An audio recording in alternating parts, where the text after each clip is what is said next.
birthdays ng mga politicians natin, Yes. malalaman natin kung magaling sila o masama sila o whatever. Ganun ba yon? That's true. Okay. You don't know these numbers, right? That's Okay. why So, I'm computing it. number one politician, February 8, 1960. Someone na pinanganak talaga siyang swerte. Is a good leader o hindi? Tell me the truth. For me, sa akin, it really depends on his priority. Okay. For example, kung ang priority niya is to really uplift the people, he could do it.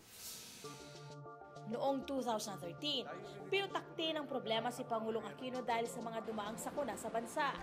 Bumaba rin ang satisfaction ratings niya. Ano kaya ang mangyayari sa kanya ngayong taon? It's a very bad year para sa kanya ngayong taon na ito. Ngayon, magkakaroon siya ng mga small accident. Magkahalong positive and negative si Pangulo, no? As a matter of fact, meron ako nakikitang most dreadful act na sana wag sanang mangyari.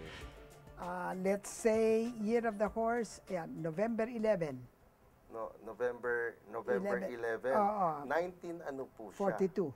He is a person who is straightforward din. Straightforward. Yes, Okay. yes. Even though masakit yung sasabihin niya sa'yo. Ganon. Pero siya, very good siya sa family niya. Very good sa friend. Pero pag Hindi nagbababae? pag sa lalaki, question mark. Good leader or not? He's also okay. Okay. Kasi may strength din siya, may disposition siya. Okay. Ayun, pinag-uusapan natin si Jojo Marbinay. Tumaas ang approval at trust ratings ni Vice President Jojo Marbinay bago natapos ang taong 2013. Patuloy kaya niyang makuha ang tiwala ng mga Pilipino ngayong 2014? Sorry, pero itong taon na ito, medyo hindi maganda taon niya. Maraming talagang sisira sa kanya. Yung iba, maaaring magtagumpay. Yung iba, maglalabas ng kung anong mga issue. The more na mas mapalapit ang year of the 2016 sa pagtakbo niya bilang presidente, which is talaga naman naghahangad siyang tumakbo, mas marami sisira sa kanya. February 17, 1963. Good leader or not? Actually, kung sasabihin mo maglilid siya, not so... Not so good. Oo. Paano mo nalalaman sa FEDSA kung strong yung tao? Actually, may mga strong numbers talaga. Talaga? Yes, Okay, yes. okay. What is weak about February 17, 1963? Kasi it's also with Pinoy, that's an 8 number.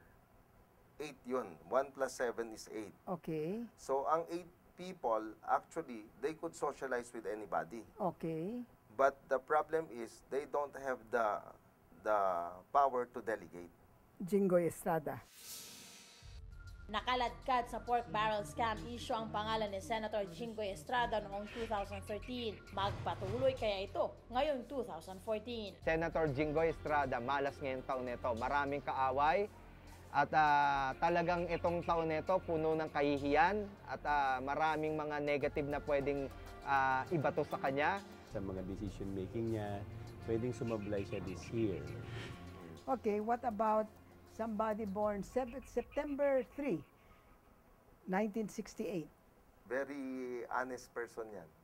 He or she could really handle everything very well. Kasi perfectionist siya.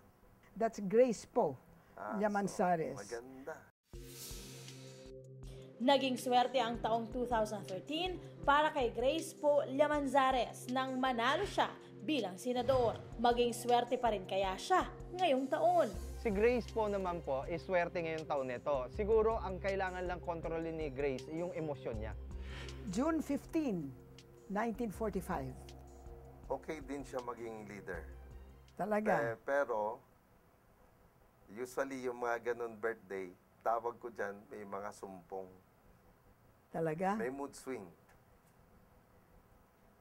Baka naman nalalaman mo mga birthday nitong mga taong, mga politicians na sinasabi ko sa iyo. No, I don't know. Ha? But just by the birthday, you could really tell... Na may mood swing? Oo. Sus So, ko. pag may ire-request ka dyan, you should see to it na nasa good mood siya. Ganon. Oo. Mga kapuso, ito ang birthday ni Miriam Defensor Santiago. Wow!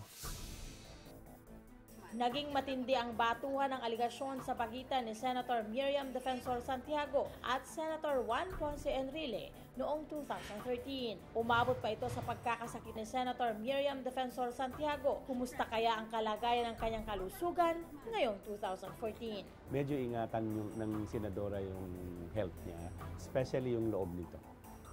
Yung loob. Marami pang problema darating sa buhay niya. Hindi lang kalusugan, pati sa personal niya, pati sa trabaho niya. October 28, 1970. Very, very strong yan. At saka decisive yan. Ayan, Alan Peter Cayetano. Naging mainit ang pagtatalo nila Senator Alan Peter Cayetano at Senator Juan Ponce Enrile noong nakaraang taon. Magkakaroon pa kaya ng round 2 ngayong 2014? May problema siya kasi siya yung babatikusin ng mga tao. Siya yung parang gagawing bola, boxing, punching bag.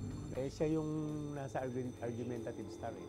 Delikado siya. January 15, 1964. Same din, may mood swing din. Unpredictable. Pagka kukomputin mo lahat yan, medyo friend's life siya. Yung ganon, importante sa kanila ang kaibigan. Pinag-uusapan po namin ang birthday ni Janet Lim Napoles. Kasabay ng pagputok ng isyu tungkol sa pork barrel scam ay ang paglutang ng pangalang Janet Lim Napoles. Tuluyan na bang mabibigyang linaw ang isyong ito o tuluyan itong malulusutan ni Napoles? Pareho sila ni Chinggoy, rabbit din. Ang kaibahan lang ni Napoles, kasi ang life origin ni Napoles is number 8. Meron siyang something that might save her. That might save her, ha? Ibig sabihin, ito, yung usapin ng scam na yan, palayo ng palayo. Hindi talaga matutumbok. Tapos si Napoles, maaaring ma-quit. May 13, 1957. What do you have to say about this person? Ano din siya, transparent din siya, meaning to say, parang see-through din siya. What you see is what you get. Kaya yung ganun tao, masakit magsalita. Kasi they would always say what they think and they would always say what they feel. They don't care if you're going to be hurt or not. Are you sure you don't know this pinag-uusapan po natin dito, birthday ni Mar Rojas.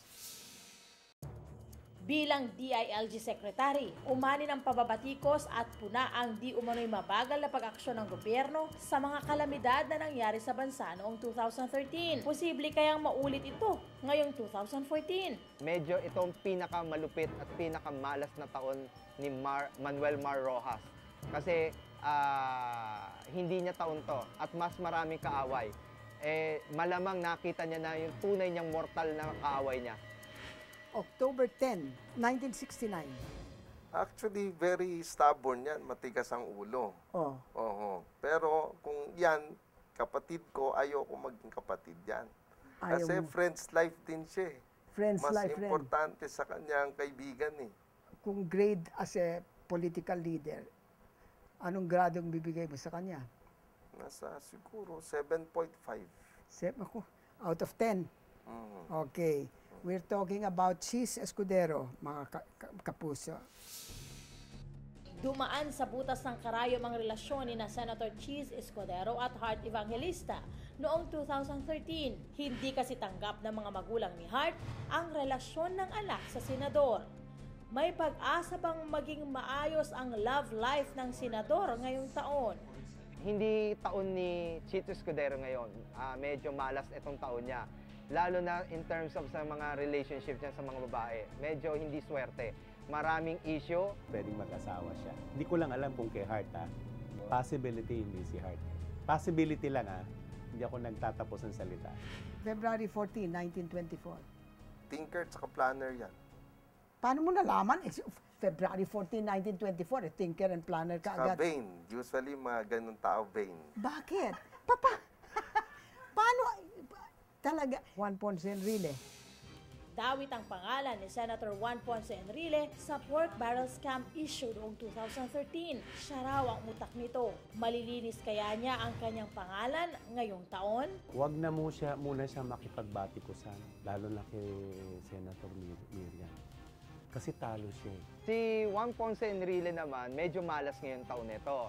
Ngayon, mas kailangan pa niyang habaan ng pasensya niya kasi mas maraming intriga, mas maraming mga criticism ang tatanggapin niya itong taon nito. The last date, April 19, 1937. Pareho yung mga ganun tao, they are born under the spirit number. What is a spirit number? Ayan, mahirap lokohin yan taong yan. Mahirap Kasi lokohin. mataas ang intuition. Ibig sabihin ba nito, intelihente yung tao o Actually- intuition lang? Actually, sometimes intelihente pero mas magiging accurate siya kung gagamitin niya yung pagka-intuitive niya. Okay. As a political leader, ano ang grado mo? Pag yung ganun tao nagsaservice sa Panginoon, magandang leader siya. Pero kung hindi siya nag-dwell on sa Panginoon, Oh. hindi siya magandang leader. Anong sa inyo mga kapuso? That's Joseph Estrada. Muling nakabalik sa pwesto si Erap noong manalo ito bilang mayor ng Maynila noong 2013 election. Swerte pa rin kaya ang political career niya ngayong 2014. Maganda ang taon ni Joseph Estrada ngayong taon nito. Yun nga lang, medyo mag-iingat lang siya sa lahat ng gagawin niya. Kasi maraming gustong kumalaban din sa kanya. Pero sa taon niya, okay siya. Lalabas yung kung paano yung tunay na leader na hindi naman barumbado pero alam mo yun, ginagawa niya yung tama niyang gagawin.